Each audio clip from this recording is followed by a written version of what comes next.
Hello. Thank you so much for tuning into this portion of the video. Many people have asked whether or not there really is a God. And if you're one of these people who have asked this question, then you're certainly not alone. I would like to provide you with some evidences that exist all around you that can help you better answer this question. And in order to do that, we're going to take a short journey throughout our community. There are things that you see and pass by every day that can better help you answer this question. So let's head to our first destination.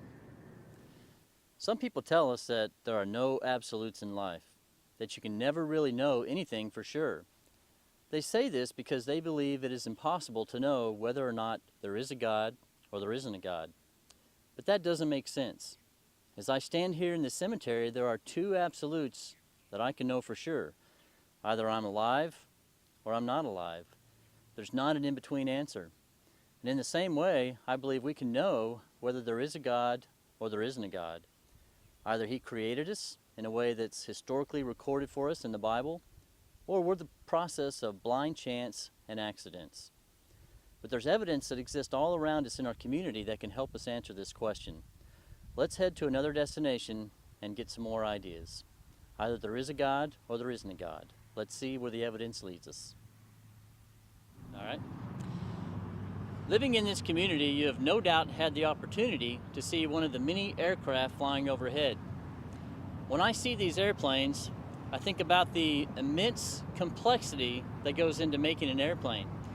Everything from the wingspan, to the shape of the wing, to the shape of the body, to the placement of the wheels, the computer instrumentation, the jet engines. It's a very complex machine. Now I want you to think about the probability that life could have come about by chance when you think about an airplane. Imagine that you had a room full of paper and an unlimited supply of ink. How long would you have to wait before a manual on how to build an airplane would write itself? Would it take 1 billion years? 10 billion? What about the entire age of the universe? 13.5 billion years old? I think you know the answer. No matter how long you wait, you will never get a manual to write itself, not even a simple one. But let's suppose that the manual does write itself. Now here's another question. How long would you have to stare at the manual before you actually have an airplane? 1 billion years? 10 billion years? The answer is the same.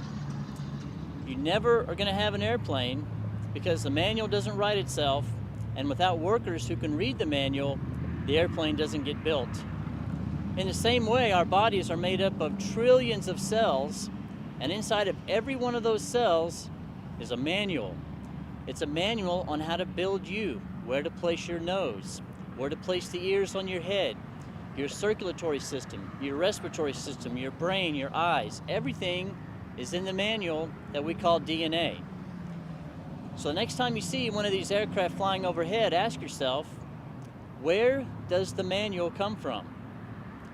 If manuals to build an airplane don't write themselves, then is it possible that our complex manual didn't write itself either? The answer, the reasonable answer, the logical answer is that God wrote the manual. That's the only possibility. So I hope next time you see one of these magnificent planes flying overhead, you'll remember the immense complexity that goes into building one. And as complex as that is, your cells are so much more complex. And they both had an architect, they both had designers. That designer would be God. So let's head downtown and see what else we could find in the community to help us answer this question. We have waste management arms that remove the things that we no longer need. We have police and fire that maintain order and safety for the entire community. There are communication facilities that we use for sending and receiving messages.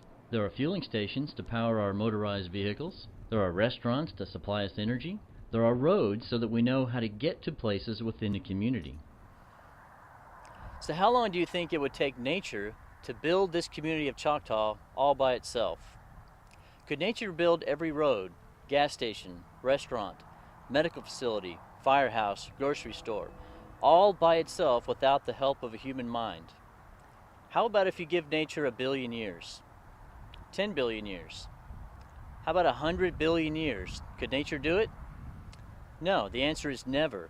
Nature could never produce this community of Choctaw all on its own. And in a similar way, every one of the trillions of cells that make up our body also contain tiny little communities. And inside of those cells, we find roads, telecommunication infrastructures, refueling stations, waste management, diagnostics and repair. It's all there inside of the cell.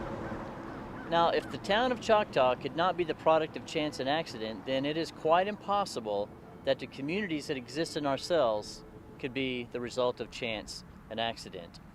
Yet there are those who would want you to believe that it could happen. Do you see how this is a faith statement? Now let's take a look at one other example that's a little closer to home. I'm standing here next to this birdhouse, which is a very familiar structure. In fact, many of you may have a birdhouse just like this in your own backyard. If I were to ask you the question, where do you think this birdhouse came from? How would you answer? Well, you might say that somebody made the birdhouse and hung it on this tree. But do you think it's possible that the birdhouse could produce itself? Or do you think the tree could make this birdhouse all by itself? If you give the tree 1 billion years, could it make the birdhouse?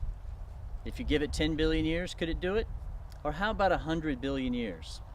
Well, the answer is never. The tree could never produce the birdhouse because the birdhouse is a product of design and intelligence. Well, let me ask you another question. Could the birdhouse repair itself if part of it broke off? Could the birdhouse also take energy from the sun and convert it and use it for its own internal energy? Or could the birdhouse even reproduce itself and make little birdhouses, which in turn could make more little birdhouses? Well, the answer to these things is no. The birdhouse can do none of these things. It's just a simple structure. Yet the tree that it's hanging on can do all these things. The tree can diagnose and repair itself, it can reproduce itself, and can also take light from the sun and convert it to energy. Yet there are those who would want you to believe that the tree is a product of chance and accidents.